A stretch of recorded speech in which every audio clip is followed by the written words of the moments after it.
Should I work part-time while in college or focus fully on studies? So for this question, there's a lot of different factors that come into play, and it really depends. What it really comes down to though is your academic workload.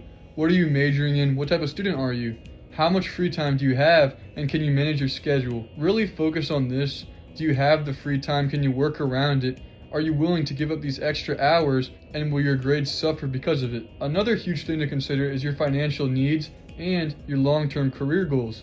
And I mentioned career goals because we may be talking about internships. There's a lot of paid internships through colleges. Your college might have connections, and you can use those internships to build further connections that can lead to a job down the road. And on that subject, you can also gain career skills that might be applicable after college. The most important thing to consider financially, though, is that working part-time can reduce your student loans. And when thinking about student loans, it's crucial to think about the interest rates. It's common for people to drown in debt if it's not taken care of because of how astronomical these interest rates can be. Working part-time can reduce the burden of the loan. It can impact your future down the road, so you'll have less to budget for when it comes to debt. As I said before, you build real-world work skills. A lot of people talk about how there's things you just can't learn in school, and having an on-campus job or even an internship outside of school is an incredible way to build these skills. These skills can be used to make you more money in your job down the road. Remember though, it's crucial to consider your major and your workload when it comes to it. Too many hours with the job can really hurt your grades for some people. 10 to 15 hours per week is often the sweet spot people find. There's 24 hours in a day, and of course some of those are going to be for sleeping, for classes, for eating, for whatever else you want to do. And over the course of 7 days, most people can find 10 to 15 hours throughout that week to fit in working, especially if it can help with student loans. A couple more factors that are crucial. On-campus jobs are often more flexible when it comes to hours. The offices that run these jobs know that students are busy, and they know that students often need flexible hours, flexible schedules, and a lot of them will cater to this. So if you can find an on-campus job, a lot of them will make sure that you have balance in your life and you're able to have this job in a manageable way. And as I said before, it's crucial to remember your major. Some majors, especially like engineering and pre-med, these can make jobs super difficult to manage. So if you're one of these majors, be sure to be aware of this. It may make finding time for part-time work harder, and at the same time though, when it comes to pre-med, you might have med school down the road. If you're considering getting a master's down the road, if you're considering med school or any type of specialty school after your undergraduate degree, you have to consider how much money you'll need down the road. So it's really crucial to weigh all the different factors that come into this to make a really smart financial decision. This can either save you or hurt you. And for most people, if you're able to balance it well, having an on-campus job can be an incredible way to minimize debt and to put some extra money in your pocket. Is it worth paying extra for a dorm meal plan, or should I cook and live at home? Firstly, figure out what it's like at the school you're going to. Figure out what the culture's like, if you feel like you fit in there, if it's a good school for you. And if it is, you might value living on campus. From a financial perspective, a lot of people's budgets might be super tight when it comes to college, especially with the astronomical price of college and student loan interest rates. Usually, cooking and living at home is much cheaper, but you also have to consider the transportation costs when it comes to that. How far do you live from your school? That needs to be factored in precisely. A piece of advice though, your first year might be worth living on campus for the experience. If you've never been to campus, it's really hard to make a decision like this because you don't know what it's like. So a good piece of advice would be to figure out for 1 year what it's like on campus, if of course you can afford it, to really experience this and figure out if it's something you value and if it's worth spending the extra money on. It's really important to consider how dorm meal plans can cost thousands more than groceries. Every single meal can cost $10 or more, and this can add up astronomically over time. You have to remember too, when it comes to grocery shopping, that you can buy in bulk, you can meal prep, you can do a lot of things to save time, effort, and energy, and you're not able to do this when it comes to a meal plan in college, but at the same time and effort saved a ton in college. You can just eat in the dorm right away and not have to worry about cooking anything. For a lot of people, this is a brand new thing, which is why I recommended having 1 year living on campus and figuring out if this extra time saved is worth it to you. You have to consider as well, cooking is a life skill. If you live on your own one day, you'll definitely need to cook at home. All these food costs can be cut in half. I mentioned before the costs associated with living far away from school, but there's other fees, such as parking, car insurance, public transit. It all comes into play when you live off campus. But when it comes down to it, when you ask students why they live off campus, They've calculated a lot of these things. They've figured out whether or not they value living on campus, and most of them have made the decision because of money.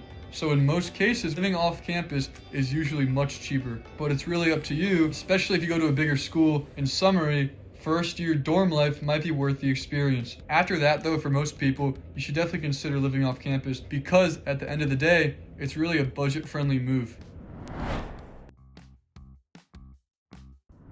Especially when it comes to the current job market, is a master's degree in 2025 worth the extra debt? So for this, it really depends. What are you majoring in? What's the job market look like for that major? And how much money in debt are you? And for most people, that really depends on what school you went to. If you're in a very oversaturated field and it's tough to find jobs, chances are a master's degree might be worth it. What it comes down to a lot of the time, though, is research.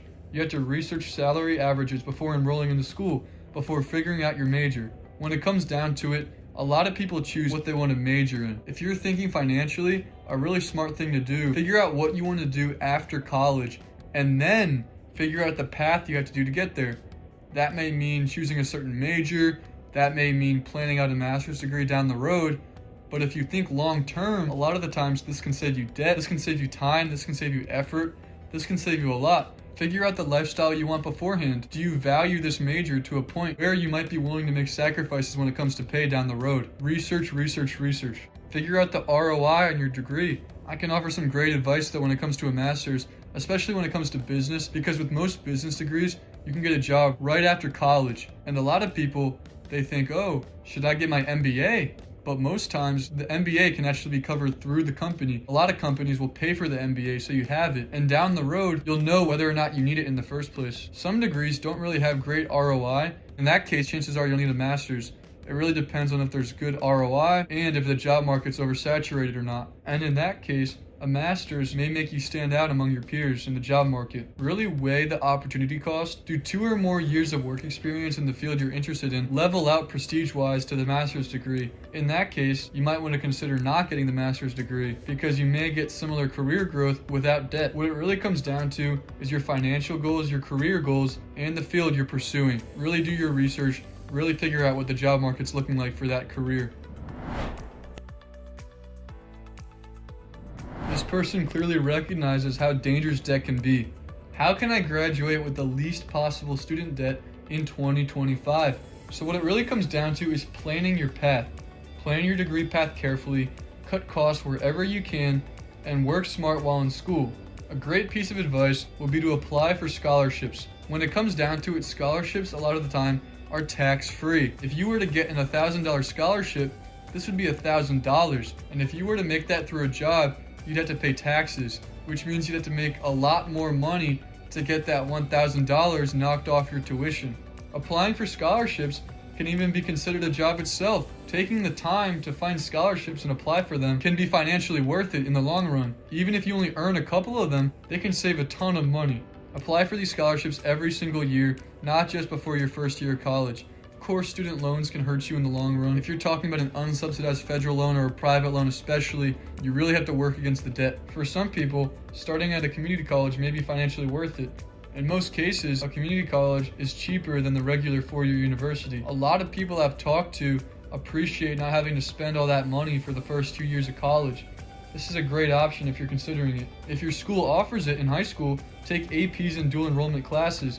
This will help you graduate college faster a lot of the time, and you can save money on courses. Graduating faster, of course, saves money, and then the little costs associated with classes. This may mean textbooks. It all adds up over the long run, and the more money you're able to save, the better.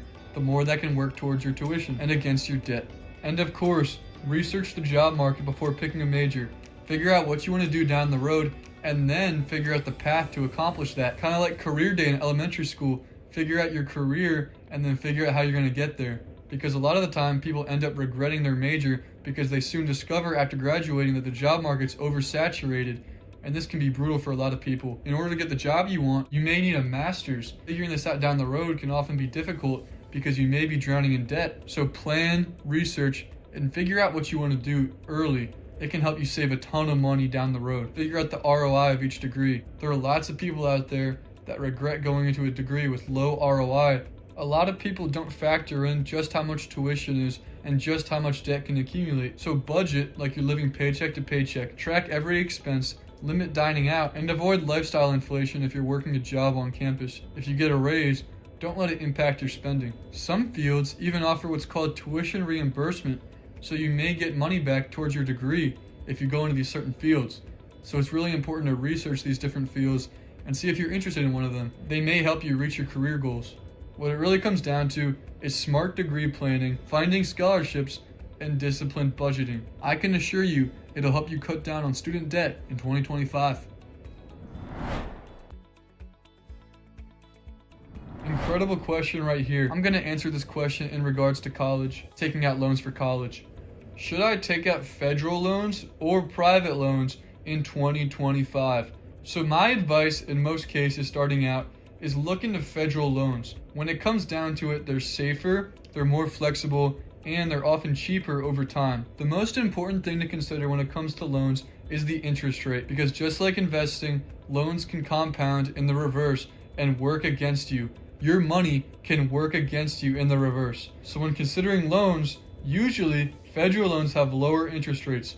So in most cases, federal loans are better. Federal loans are also more forgiving. There's forgiveness programs for federal loans, which is crucial to consider. There are a few rare cases where private loans may be better, is if you have an excellent credit score. This is rare though. If you have an excellent credit score, maybe you're an older college student, or growing up you had a credit card, or your parents had one in your name, maybe you can find a private loan with a better, lower interest rate. You have to consider as well that federal loans don't require a cosigner. Private loans, a lot of the time, they do. Requiring a cosigner means that more people have to take on what could be an astronomical debt, which could be a negative in some cases. I wanted to add on as well, when you're looking at federal loans, you might see subsidized versus unsubsidized federal loans. If you can choose between them, choose subsidized. Maximize your subsidized loans, because the government pays interest for subsidized while you're in school, which means you won't pay interest until you graduate. This can save the compounding through school. It can save you a ton of money, especially when it comes to your money compounding against you. Unsubsidized though, you'll start to see your debt accumulate even while you're in school. This can be overwhelming and intimidating. So please, if you have the option, choose subsidized over unsubsidized when it comes to federal loans. If you have the option to take out a certain amount, take as little as possible, pay off as much as you can, because in the reverse, it will work against you. It'll compound. To summarize though, if you have the option, max out the subsidized federal loans first, then move on to unsubsidized federal loans, and only touch private loans as a last resort in most cases. It's crucial to base it on the interest rate, and in most cases, your best bet to make interest work in your favor is the subsidized federal loans.